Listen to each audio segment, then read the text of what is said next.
Pagkalaking plastic niyan, oh. Isipin nyo na lang gang kung gano'ng karami yan. Tapos yun nga, nandito sa box natin, nabawasan din. 1, 2, 3, 4, 5, 6.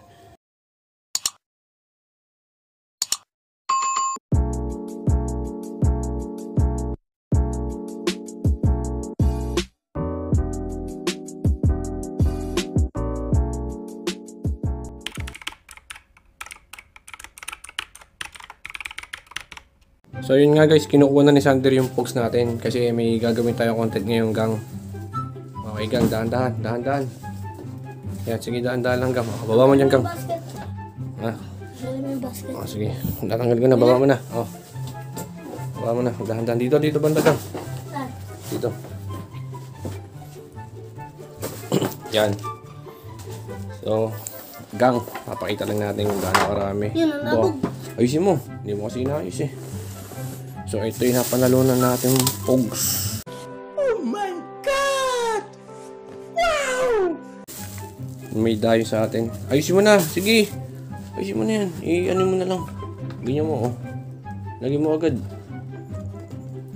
Para mabilis. Oh. Lagyan, ito pa, oh.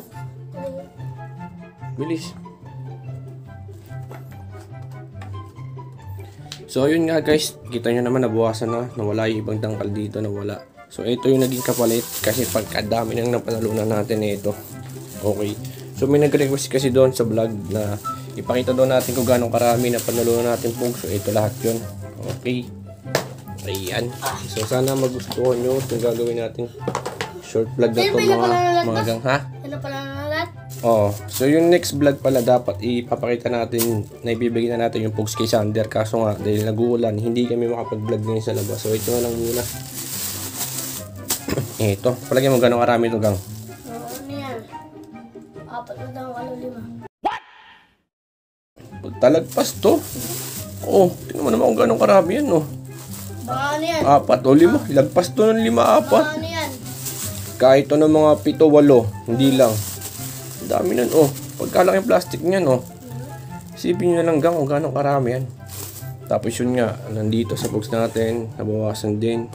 1, 2, 3, 4, 5, 6. Isang 6 na tangkat, masabitin 6 ang natalo ang nawala dito. So ibabalik natin yan, dito natin kuha yung 6. And then, kaya nabawasan ng yung 6. Tapos di ba meron pa doon 4 kasi nga nagbigay tayo kay Sander ng pogs na 4 na dangkal yung birthday niya. So, yung matitira doon, yun yung kakalabasan kung gano'ng karami na panulunan natin pogs sa nakaraang laban. So yun na nga guys, yung sa mga magpapashoutout, syempre shoutout ko kayo after ng vlog. And then thank you sa lahat ng support nyo. Abangan nyo yung susunod namin vlog. Meanwhile, so ito na yung mga nagpa-shoutout sa ating vlog. Shoutout sa inyong lahat at maraming salamat sa suporta nyo.